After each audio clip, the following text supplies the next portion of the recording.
नमस्कार, आप देख रहे हैं सिटी पोस्ट लाइव और मैं हूं आशुतोष। चुनावी बिगुल बजने के बाद चुनावी रणयुद्ध तैयार हो चुका है और बड़े बड़े प्रतिद्वंदी को हराने के लिए विशेष तौर पर रणनीति तैयार की जा रही है। राजनीतिक दलों के द्वारा, महागठबंधन के द्वारा हो या एनडीए के द्वारा हो, जो दिग्गज प्रतिद्वंदी हैं उनको कैसे हराया जाए, कैसे उनकी घेराबंदी की जाए इस चुनावी रणभूमि में।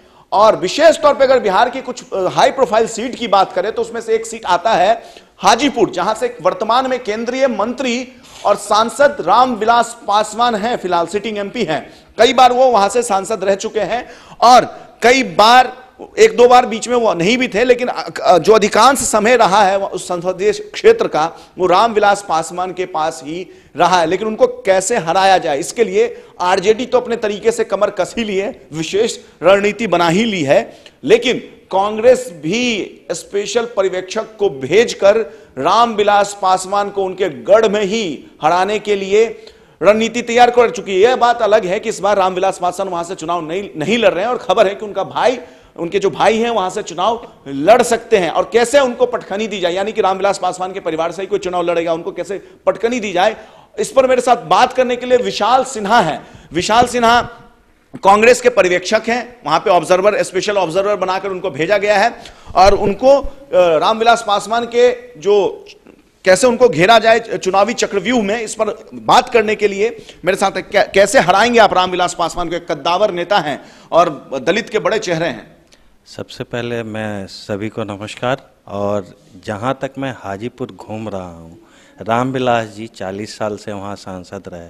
वहाँ का युवा वर्ग जो है, महिला वर्ग है, वो काफ़ी समस्या से जूझ रहा है। चाहे आप ये बताइए कि तैयारी क्या है वहाँ पे, क्या क्या तैयारी किया है अपने मतलब पासवान को हराने के लिए। वहाँ ये जो है संगठन जो हम लोग का है उसको मजबूत किया जा रहा है, खास करके युवाओं को, महिलाओं को, दलित वर्ग को, पिछले वर्ग को लेकर के संगठन को काफी मजबूत किया जा रहा है। किन मुद्दों को लेकर के आप घेरेंगे रामविलास पासवान को चुनावी महासंग्राम में?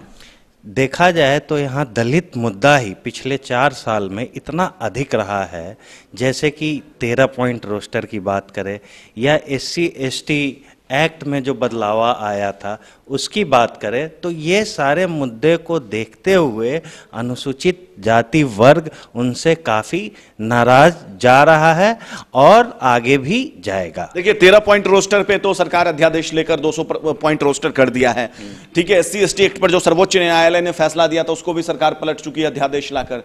तो ये मुद्दा पे आपको लगता है कि किस हद तक आप घेर पाएंगे और किस हद तक दलितों को मना पाएंगे रामविलास पासवान के खिलाफ में? अध्यादेश का स्वागत करते हैं हम लोग, लेकिन जिस अध्यादेश के जरिए जो विश्वास जीता जाता है वो रामविलास जी दलित वर्ग से, पिछड़े वर्ग से, माइनॉरिटी वर्ग से खो चुके हैं, जो कि उनका पिछले 40 वर्ष से ट्रेडिशनल वोट रहा है। कहीं ऐसा तो नहीं है कि रामविलास पासवान जी इस बार आप लोगों के साथ नहीं है, एनडीए के साथ हैं, इसलिए विशेष खुन्नस निकाल रहे हैं आप लोग रामविलास पासवान से? ये उनका निजी मामला है, उनके संगठन का निजी मामला। नहीं, अगर वो कांग्रेस में रहते, कांग्रेस के साथ, तब तो आप ऐसा नहीं कहते ना, तब वो निजी मामला नहीं रहता। ये बात जो है, खास करके यदि वो रहते ना रहते वो अलग बात है, लेकिन फिलहाल जो हाजीपुर लोकसभा का युवा, महिला, इन लोग जो है उनसे नाखुश है। और ये साफ संकल्प रैली भी हुई भाजपा की, जिसमें वहां के लोगों ने, खास करके दलित वर्गों ने, पार्ट ही नहीं लिया इस रैली में। चलिए, हमसे बात करने के लिए बहुत बहुत शुक्रिया। तो ये थे विशाल सिन्हा। इनकी जिम्मेदारी है कि रामविलास पासवान के घर में उनको घेरने की जिम्मेदारी कांग्रेस ने विशेष तौर पे स्पेशल ऑब्जर्वर बनाकर उनको भेजा है। बाकी और भी इस संदर्भ में और भी कोई जैसे ही खबर आती है हम सबसे पहले आप तक पहुंचाते रहेंगे। तब तक के लिए आप देखते रहिए, पढ़ते रहिए सिटी पोस्ट लाइव। और अगर आपने हमारे चैनल को सब्सक्राइब नहीं किया है तो हमारे चैनल को सब्सक्राइब अवश्य करें। नमस्कार।